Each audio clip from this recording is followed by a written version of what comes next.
The students of Martin Luther Christian University, Shillong, on Friday had felicitated members of the Shillong Press Club for their role as heroes of information not only during the 2 years of COVID-19 but on a daily basis. The plaque was received by the General Secretary of the club, Powell Sohkhlet, in the presence of Joint Secretary Martin Nongkhlaw and other members of the press fraternity who appreciated the kind gesture of the university to the media fraternity. Dan rugi wande rekap dia bani ba Felix kini kiwan naga student ba prepare to be department jongka Mlcu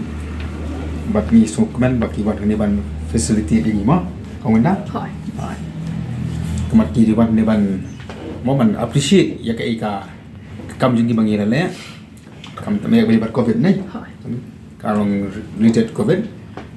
hakaport covid ni ki media ni ma bha si bun gi ching mong ni rum chi hospital ni le chi kat da brium da ta te ni so comment we really appreciate the student and faculty of Martin Luther Christian University for recognizing us for your good gesture, for your kind gesture, for to recognize our work.